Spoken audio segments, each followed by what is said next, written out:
Wapi nduru ya Rigiji?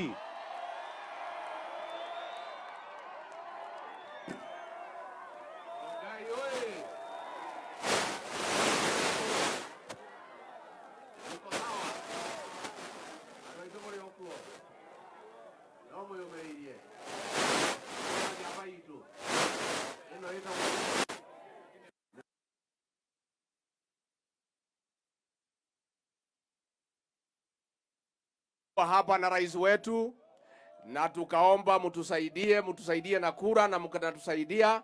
Tunataka kusema asante. Sasa tumerudi hapa kwa mambo ya maendeleo, mambo ya barabara. Rais amepanga mambo ya soko na mambo ya vijana, na hayo itaendelea. Kwa hivyo mimi nataka niseme tukiwa hapa Rongai tunasema asante, na tutakuwa tunakuja area ndio tuweze kuzungumza na kukubaliana.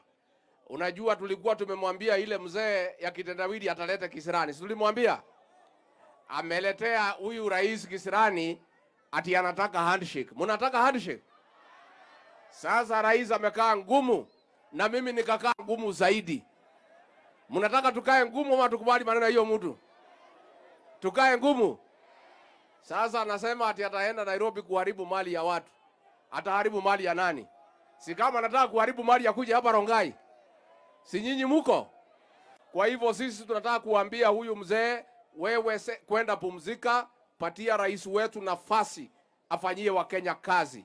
Tuko na ile makubaliano tulikubaliana, rais apewe nafasi atekeleze kazi yake. Na nyinyi mungoje, mtakuja uchaguzi ujao. Tumekubaliana? Tumekubaliana? Chama yenu ni gani? Harambee! Harambee!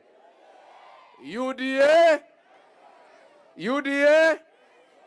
Hapo ndio tuko. Asanteni sana, Mungu awabariki. Haya. Niko na ndugu yetu Musalia Mudavadi. Prime Cabinet Secretary wetu. Wapi nduru ya Musalia Mudavadi jameni?